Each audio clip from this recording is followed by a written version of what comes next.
Hello दोस्तों, नमस्कार मेरे सभी सरकारी कर्मचारी भाइयों को।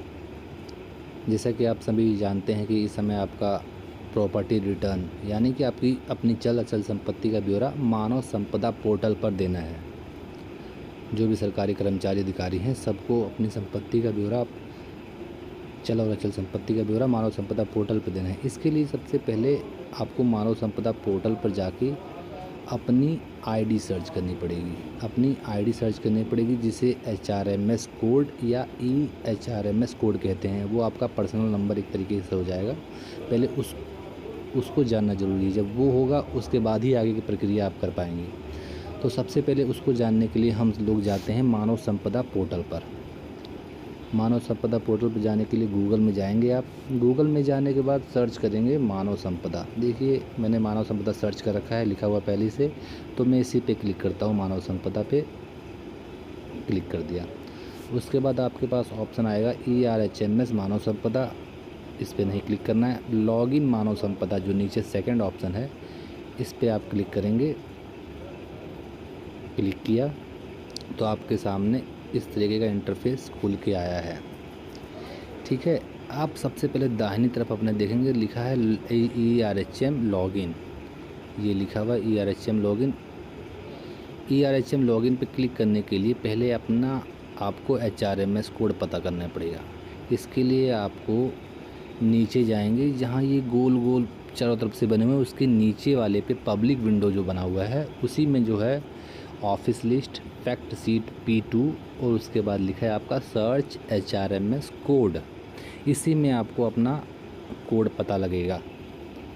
ठीक है, तो इसीलिए हम सर्च HRMS कोड पे क्लिक करेंगे। सर्च HRMS कोड पे मैंने क्लिक किया।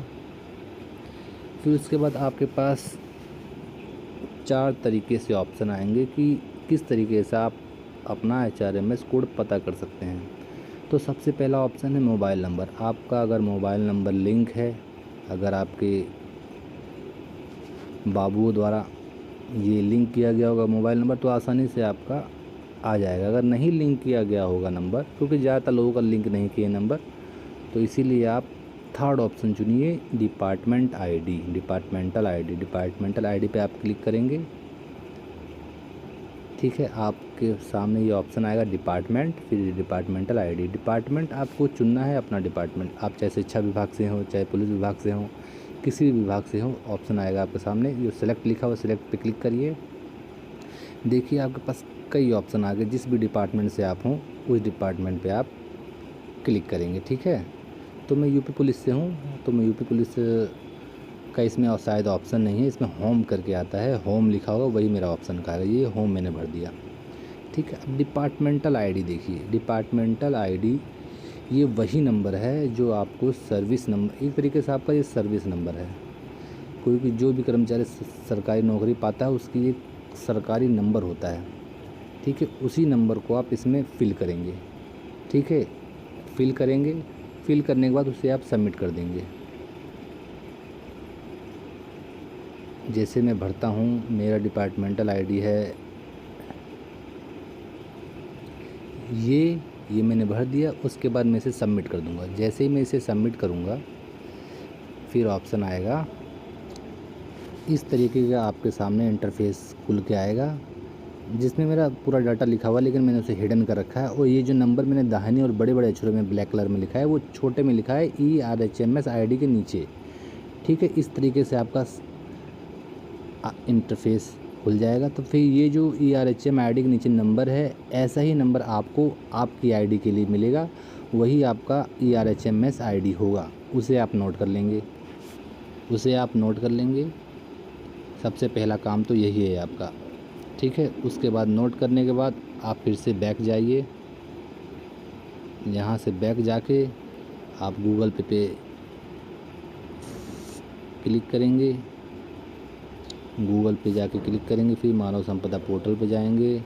फिर वही सेम प्रक्रिया करने के बाद इसके बाद आप ERHMS लॉगिन कर सकते हैं। इसके लिए आपको 2 चीज़ों की आवश्यकता होगी। आपको पहला HRMS कोड जो आपको मिल चुका है, उसके बाद पासवर्ड।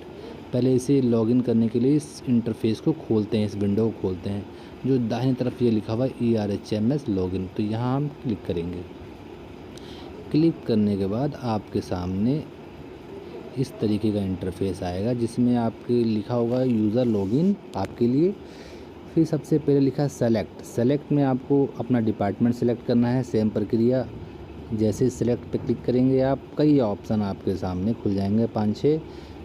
देखिए, basic education, medical education, medical health, राज्य संपत्ति, सेकेंडरी एजुकेशन, उसके बाद ऑल अदर डिपार्टमेंट्स। अगर इन पाँचों में से, उपरोक्त पाँचों में से आपका कोई भी विभाग नहीं है तो ऑल अदर डिपार्टमेंट पे क्लिक कर दीजिए। अगर बेसिक शिक्षा है तो उस पर क्लिक कर दीजिए, बेसिक एजुकेशन पे। अगर इसमें से नहीं है तो ऑल अदर डिपार्टमेंट। तो मैं क्लिक करता हूँ ऑल अदर डिपार्टमेंट पर। मैंने क्लिक कर दिया। उसके बाद यूज़र आईडी। यूज़र आईडी आपको पता है आपकी कौन सी है, जो अभी आपने निकाला है अपने डिपार्टमेंटल आईडी से, वही आपकी मेन यूज़र आईडी है। वो आपकी हमेशा की आईडी है इस मानव संपदा पोर्टल के लिए। तो आप उस पर क्लिक करेंगे और अपनी आईडी डालेंगे। ठीक है, अपनी आईडी डाल दीजिए, जो भी आईडी था वो आप अपना डाल दीजिए। फिर उसके बाद पासवर्ड।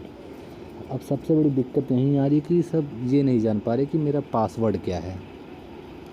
तो इसमें ध्यान देने वाली बात यह है कि जब आप फर्स्ट टाइम, पहली बार मानव संपदा पोर्टल पर लॉगिन करने जाएंगे तो आपका पासवर्ड आपके नाम के पहले 3 अक्षर कैपिटल लेटर में, जैसे कि मेरा नाम राहुल है।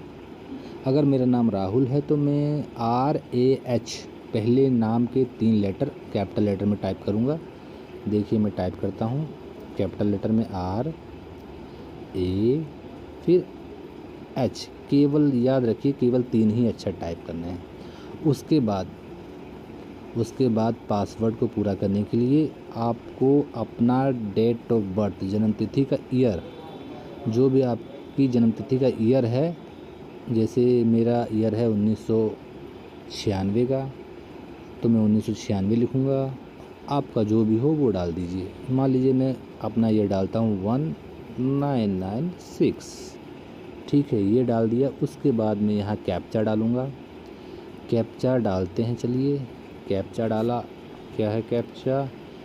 स्मॉल O, फिर Y, फिर Q, फिर बड़ा Q, फिर स्मॉल P, फिर स्मॉल I। ये करने के बाद आप सीधा क्लिक करेंगे आपके ऑप्शन लॉगिन पे। जैसे ही आप लॉगिन पे क्लिक करेंगे आपके सामने एक नया इंटरफेस खुलेगा। ठीक है,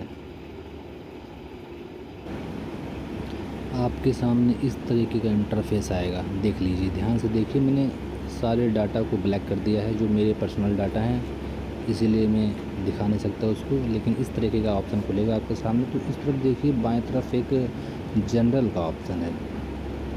इसी में ही जाके आपको आपके संपत्ति के ब्यौरा भरने के लिए ऑप्शन मिलेंगे। ठीक है, तो इसके लिए आप जाएंगे और जनरल पे क्लिक करेंगे। जो आपकी बाएं तरफ लिखा हुआ है जनरल, उस पर क्लिक करेंगे। ठीक है, लेकिन उससे पहले मैं आपको एक बात बताना भूल गया। जनरल पे जैसे क्लिक करेंगे तो आपकी फर्स्ट ऑप्शन मिलेगा पासवर्ड चेंज करने का। तो आप उसमें जाकर अपना पासवर्ड चेंज कर सकते हैं और उस पासवर्ड को हमेशा के लिए याद कर सकते हैं। ठीक है, तो वही आपका हमेशा पासवर्ड रहेगा। फिर चेंज करते रहिए समय समय पर अपना। ठीक है, ओके। तो अपना पहले पासवर्ड चेंज करिएगा। आप पुराना पासवर्ड डालेंगे, फिर उसके बाद नया पासवर्ड क्रिएट करेंगे, फिर कंफर्म करेंगे, फिर उसे सबमिट कर देंगे, तो आपका नया पासवर्ड बन जाएगा। तो पासवर्ड के लिए आपको अपने स्ट्रॉन्ग पासवर्ड बनाना है, ताकि आपको याद